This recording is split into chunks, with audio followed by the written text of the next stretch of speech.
Welcome back to the FNZ 90 Plus Free podcast, where free football supporters take a look into the dressing room, chatting to former professional footballers about their experiences on and off the pitch. I'm your host, Ashley Simons. If you're watching us tonight, do not forget to subscribe to our channel. We appreciate you taking your time to join us. Tonight, I'm joined by my esteemed colleagues, Tux and Bex, once again. Lads, how are we doing? All good, mate. Really good. How about Bex, you? how are you doing, mate, there? I can see you've got your, is that a Yang collar tribute shirt you've got on there? Yeah, Czech Republic. Well, Euro 2004, absolute squad full of ballers that was. Milan Baros, Nedved, Rosicki. Poborski, all those kind of players back then? Yeah. What a team. When they were good. Mark, I've got to ask you, Tux, are you at the Queen Vic, mate? Yes, I'm in the Queen Vic, just waiting for Dyer to pour me a pint. But yeah, as I can't go to the pub currently at the time of recording, I thought I'd bring the pub to us. Well, you're going to the Rovers next week. You're going to the Rovers next week, aren't you? Yeah, going to Rovers return, then followed by the Woolpack as well. So yeah, pub tour. Doing a little roadshow, I see. Right, brilliant. Right, tonight we're joined by a former defender who made over 570 career appearances, 189 of those in the Premier League.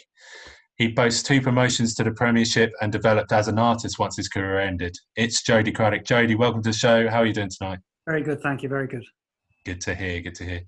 Jody, as a brand new guest, you won't be familiar with the format, so let me just set the scene for you. Just imagine you were in a pub, just like that one that Tux is sitting in.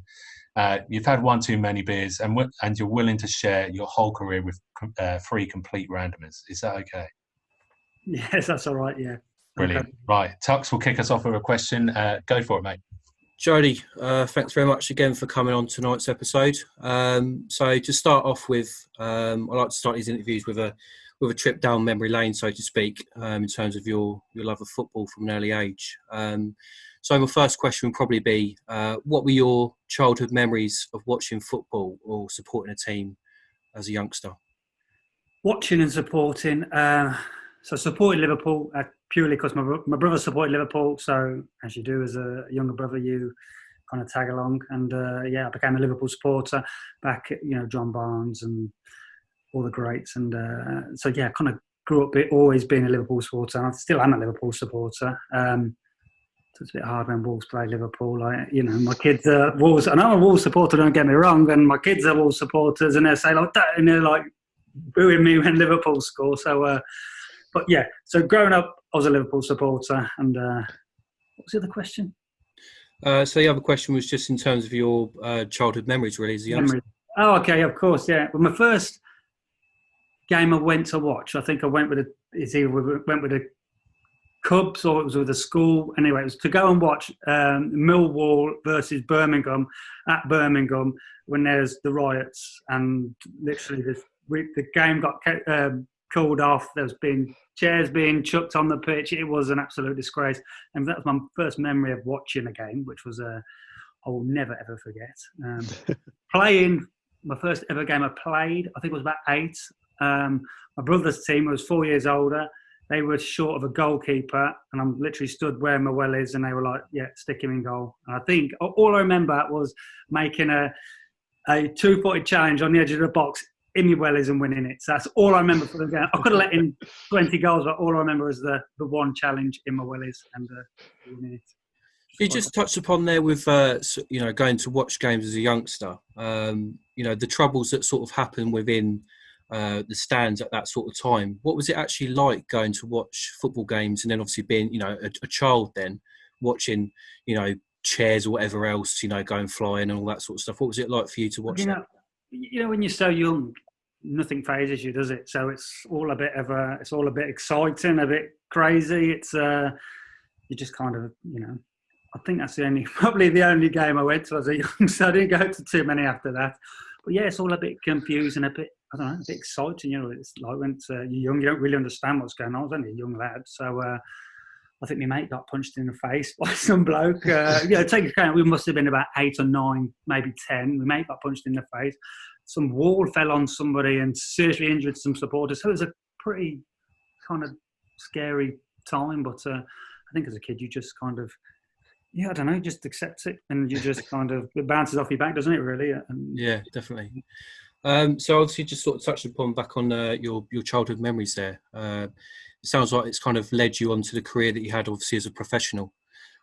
So you came into the game from non-league side Christchurch, working your way up, obviously, to the Premier League football, as we remember you for. It was at Cambridge United, you know, where your first club, your first professional club, who were in the third tier at the time. What were your memories from that very early part of your career at Cambridge? I loved Cambridge. I just finished my A-levels at school, so I was just turning 18. That was the thing I wanted to do. I didn't think I was good enough to become a footballer, so I wanted to do my A-levels. I wanted to finish them off.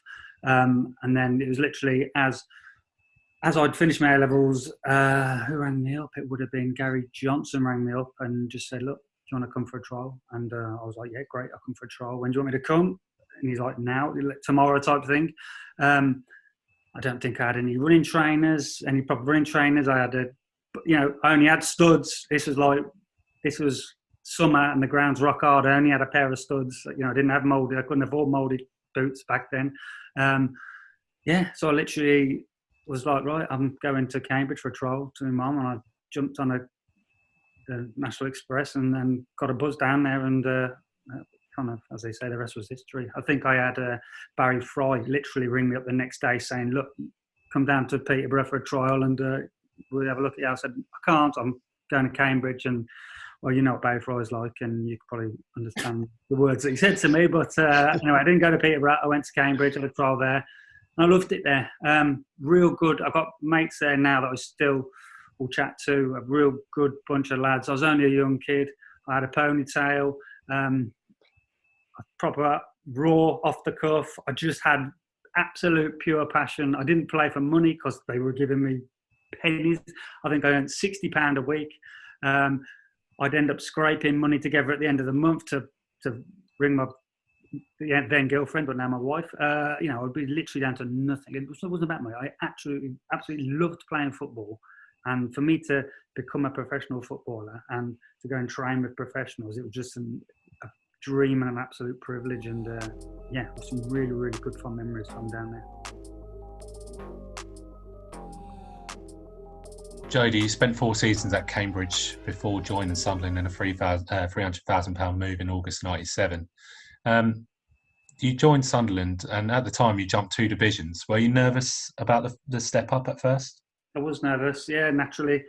I was playing first team football at Cambridge. I think I was a captain at the time. I'd had a good season. I think it was the start of I don't know. I'd had 4 seasons at Cambridge, so it must have been the start of the next season. And it was, do you want to come down for a trial? So I think I was doing pre-season at Cambridge, and Sunderland like come for a trial. I'm thinking, God, I spent my whole career doing trials. Like, you don't hear of it now. You just get brought and that's it. So I went down for, I think it was a week or 2 weeks at Sunderland for a trial. Enjoyed it. Some good lads there. What I had was my advantage was I played at Woking. I played men's football at a younger age, and I get really confused now with the under 23s and all the concept of this. It kind of, I think I want to be playing against men who have played the game and are experienced and can knock me about a bit and teach me a lesson playing football, which I learned from. So yeah, I went there for 2 weeks, had a trial, and then I went back to Cambridge for a week. And then at the end of the week, I got a phone call saying, "Look, we want to sign you. We want you to go there." Brilliant. I couldn't say no. It was a big club. They were in the Championship. They'd just been relegated from the Premiership, so in the Championship, and it was a new chapter.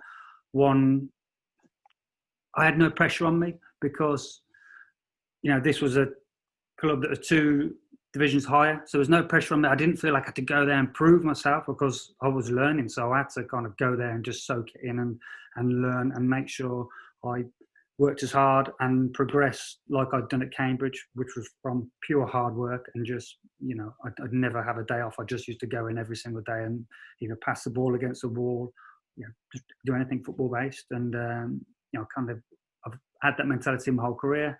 So I took that into Cambridge and, I took that to Sunderland. yeah, and it was brilliant. I absolutely loved it there. People were fantastic. Fans were amazing. You know, still got good mates from Sunderland, and yeah, really good times. I think my first season there, I managed to get in a team halfway through the season, which was a bit of a shock because I'd only just come from Cambridge and I played at Wembley, which was brilliant for a young lad who'd just gone to Sunderland. Yeah, so obviously you say there about that first season, how you broke into the team. I think it was just after that, maybe the second season where you went out on loan to Sheffield United. Is that right? Yeah, that was it. Yeah, Adrian Heath, he so I knew him from, he did the reserve team at Sunderland. You know, played the end of that a lot of the first year that I was there. So I was still only young and raw, but, you know, it was really good for me. Then I didn't start that second season, but Adrian Heath, he'd gone to Sheffield United as a manager. He liked me, obviously, and took me there. I had a really good time at Sheffield United. I think it lasted a month. I think Stan Varga then got injured, and I was back and in the team and I was playing, which was great. Yeah, another massive club. Just cast your mind back then, Jody, because obviously once you came back from Sheffield United, it's fair to say you would have established yourself in that Sunderland side, a Premier League footballer. Cast your mind back to the 2000-2001 season where you finished 7th in the Premier League with the Black Cats. Probably one of their highest finishes, if not their highest in the Premier League for some time. Subsequently, the side would then finished 17th and then were relegated in 2003. What would you say is the best way to describe your time at Sunderland? Yeah, ups and downs. Promotions are fantastic. It's, you know, as a footballer, it's about winning a medal. It's about being involved with a team which, you know, wins games. Yeah, we were 7th in the Premiership. I think we also went 7th in the Premiership, and I think we went for a real sticky patch after Christmas. And I don't think we won for 12 games. It was something ridiculous. And I'm thinking, you know, the boys were doing fantastic. I used to play at the back, centre half, and I'd be thinking, God, this is so easy. I'm thinking I'd have Alex Ray in front of me, Lee Clark, Mickey Gray left back. We've got Quinny and Kev Phillips up front. I used to think, this is so easy. All I need to do is just go and head that ball and win my tackles, and I'll just roll it to Alan Johnson or Nicky Summerby, who's on the wing, and they do all the hard work. You know, I did the doggy work. I won all the, you know, did my things I needed to do as a defender. That's how I made my career and crafted my, you know, the time the 20 years I played. Yeah, and it was from it's brilliant. Yeah, really good. So the boys were so good. It was it made it easy for me. Mick McCarthy came in towards the end of your time at Sunderland, who'd obviously later go on to manage you at Wolves later on. So sort of talk us through, obviously Sunderland were relegated and Wolves are newly promoted. What was sort of your rationale sort of thinking? Was it just to try and keep in the Premier League game, or did Wolves sort of seem a good fit at the time for you there? There's a couple of different, you know, reasons. One being, I'm a footballer. I want to play at the highest level for as long as I can whilst I'm there. So I'm playing in the Premiership. I want to stay in the Premiership. I don't think anybody can knock me for saying I still wanted to play in the Premiership. And when I've got a club that wants me to, you know, play in the Premiership with them, then great. Then you do it. I loved Sunderland. I would have stayed there for my whole career. I really did enjoy it there. It's just how football goes sometimes. Mick McCarthy was only there for a month or so at the back end of the relegation season. So, you know, it's how it goes, I suppose. And a couple of players had to leave. They had a big squad, and when you get relegated, players have to go. And I was one of those players. You know, I did really enjoy it there, but it's just one of those things, the way it happened.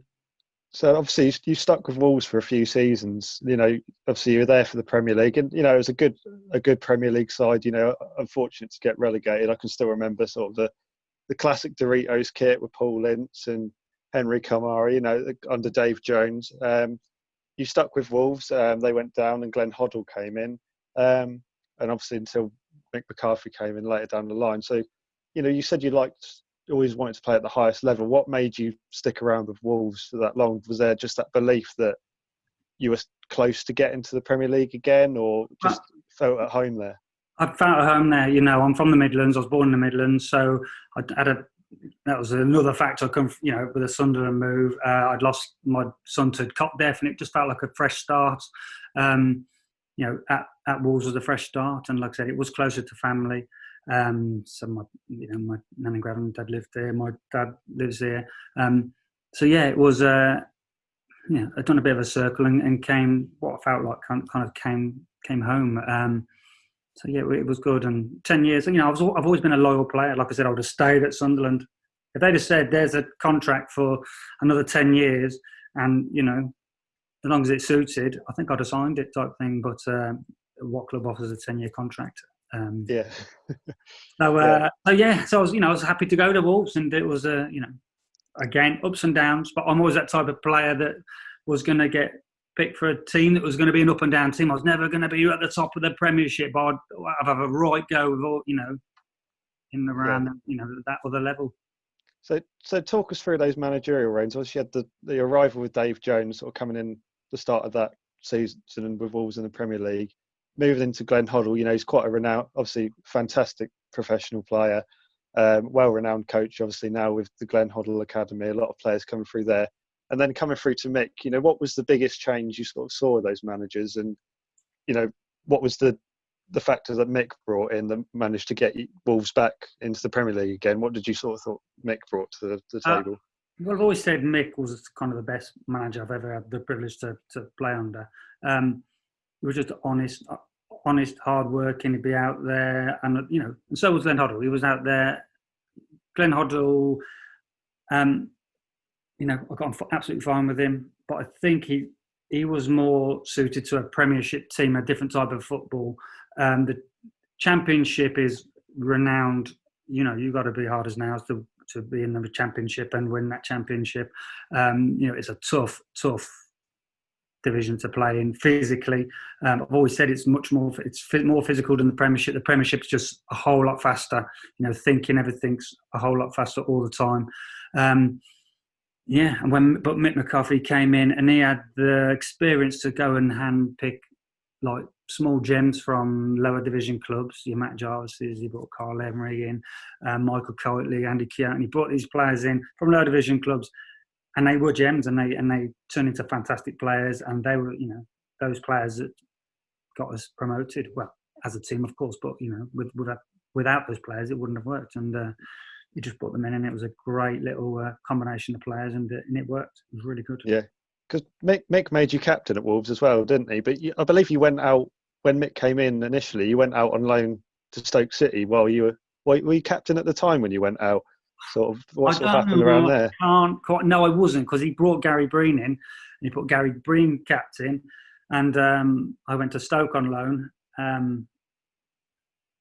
So. Yeah, it would have been at the start of one of the, about 5 years in. So it would have been the start of the season. I went out to Stoke on loan. Really enjoyed it at Stoke. It was quite close to where I live. So, it was only an hour commute. I knew Tony Pulis anyway from when he was down in Bournemouth. And I was very, very close to signing for Stoke. I was, and I would have been happy to. Just one of those things, how you move clubs, and it would have worked for me. But it wasn't working very well back at the Wolves, and we played Wolves at Stoke, and I think Stoke won. I wasn't allowed to play because I was on loan, and the fans were chanting my name, and I think shortly after that I went back in the team, and I played another 5 seasons. 2 or 3 of them would have been in the Premiership. So you think sort of, obviously you came in at Wolves, fresh in the summer, but you had that time being a Wolves player, like you said, the ups and downs, coming in to that, and then Mick being the right manager at the right time. Do you feel like when obviously you came back up, Wolves finished 20th in that first season where they were relegated when you first joined, when you came up the next time, did you feel as a player with your experience as well as Mick's experience, you thought, being a leader in that dressing room, you're more prepared for when Wolves got back into the Premier League? Do you know, it's hard to say, because yes, I played in the Premiership, so I kind of knew I could play there, but you've got a lot of young players that haven't played there, so be very nervous. And it's always those first seasons, which, you cope with those first seasons. Everyone's hyped up, and it's kind of the second and third season. And, Mick did a great job there, and the players were great. And, played some good football. I think at the end, you don't have a lot of money to spend, and you're competing against some big clubs with a lot of money. And if you don't go and buy players and each year and get better each week. You can't just maintain. You need to get better each year to compete with everybody. And it was difficult because the money just wasn't there. So I think 3 seasons. And then, we saw success as staying in the Premiership. And we did that for 3 years or whatever it was, 2 years. And it was the 3rd season we got relegated. So was that sort of the aim going in? Obviously, Wolves had that really short spell, sort of, got sort of second chance after a few years away. Was that sort of mixed message when you came, when you got secured promotion to the Premier League? Was it like, right, let's not get carried away, we've got to try and do the bare minimum and just stay here? Or was there sort of, it was a difficult time at the Premier League coming in, I think Man City were just about to reach their pomp with the money that they achieved. Man United were unbeatable at that time, it seemed, and Chelsea and Liverpool, all those teams coming in. Did it seem quite daunting going up to that, or because of your prior experience, did you sort of feel ready for it? I think as a player, you just get on with it, however big or small the game is. I've played in cup games against teams 2 or 3 divisions below, and they have been so difficult because of the passion these teams have. It's amazing where it comes from. It's always going to be tough, and we know that. And yes, was you kind of want to finish halfway up the table, or like Sunderland finish 7th. That's what you want to do. But I think a realistic goal is survival, and then build on survival, and then build again. But like I said, if they don't input the money, then there's not. The manager has his hands tied a bit, and it's really then difficult to progress. And obviously we've seen where the money has helped Wolves now. They're in. I think for yourself, it's probably been a player sort of back in the day. Looking at where they are now, it's sort of crazy to see the amount of players that they've brought through. World-class players, both in their prime or up and coming world-class players. Obviously, your career finished, when Tux came along and said you took your career into art. I sort of always known you as this bruising centre-back. Like you said, from a young age, you're 2 foot in your wellies. I'd never expected sort of Jody Craddock to be an artist. Where did that sort of come from? Was that always a passion of yours that sort of came through? I think it is. It's a good job I didn't have an Xbox or a PlayStation. Good job they weren't even invented when I was a kid. I think I'd have been like on it constantly. But yeah, I've always been artistic, visually artistic. Maybe that's helps with the football maybe. But yes, I've always been into drawing and stuff. I've never set out to be an artist. I did A-level at school, did my art at school, and I just enjoyed it. And I wanted to just, I didn't have my own grand ideas of what I wanted to do with it. I would just say, oh, that's a nice picture, and I'll copy it. That's just where it started. To the point where I did it so much when I was playing football, because I'd be home at 2:00 in the afternoon. I sometimes played golf, but not all the time.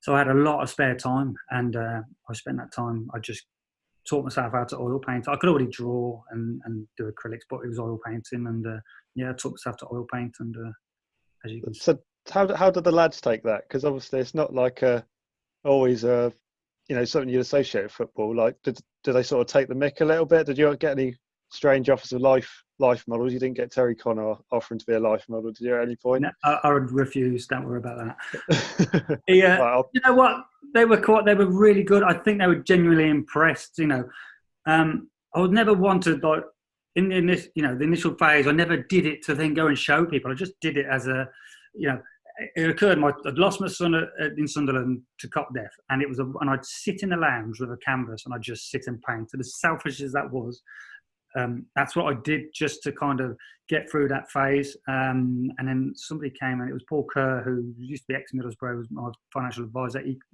worked for the PFA then. He'd come around and said, oh, these are really good. We need to show somebody these. And I'm like, I'd never intended to do anything with them. It just snowballed from there. And the players are actually generally surprised. So, I wouldn't have, if I wasn't 100% confident that the paintings were good enough, I would have never have even put them out there in the first place.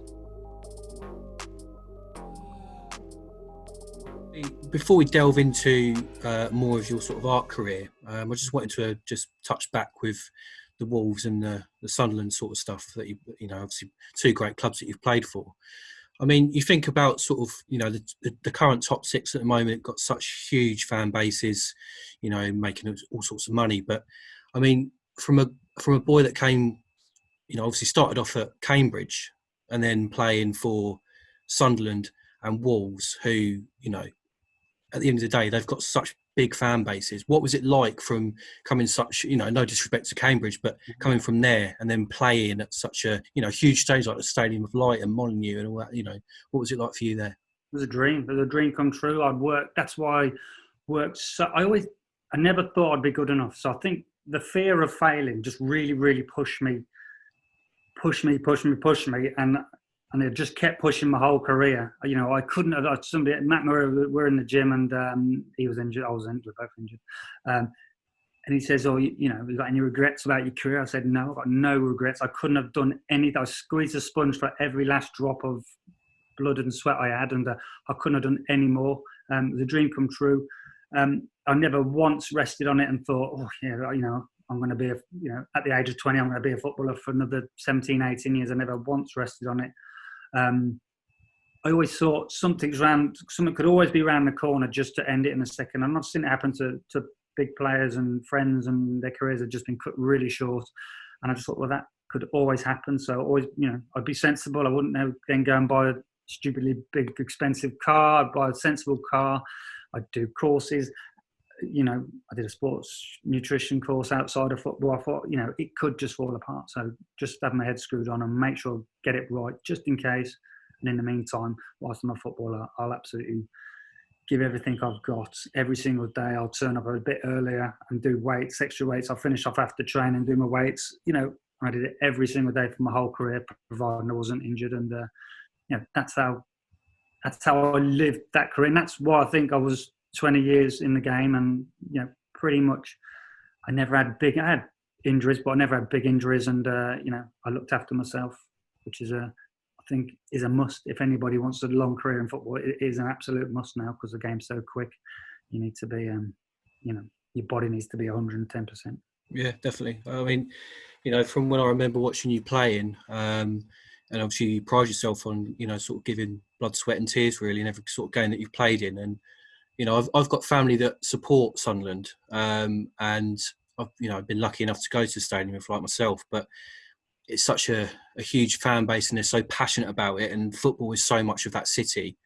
It has to. I think sometimes you have to be successful there. You have to have that approach of what you've got. Yeah. Which sometimes some players don't particularly have all the time. But I mean, we'll just go back into your sort of your art career there. So you've been involved in exhibitions and produced excellent pieces of work along the way, as Beck said. Am I right in thinking that is it the art house gallery that you own, or part of? I don't own a gallery. I have bits. The art house gallery, I think they're down in London. It's just a gallery that has a few of my pieces, or has some stuff online. So I don't own a gallery. I just literally paint and try and sell it. It's as simple as that. And I'll go and do art fairs, and I'll have art exhibitions, and And when in lockdown, I have never been so busy. I have done so many paintings, it's ridiculous. And I have a 8-week queue of paintings lined up. It's I suppose in these times, I just do slightly different things, and some things hit the mark and some things don't. And the stuff I'm doing is hitting the mark, which is great. It sort of sounds like, especially from your football career now into your sort of art career as well, that passion is a big thing for you.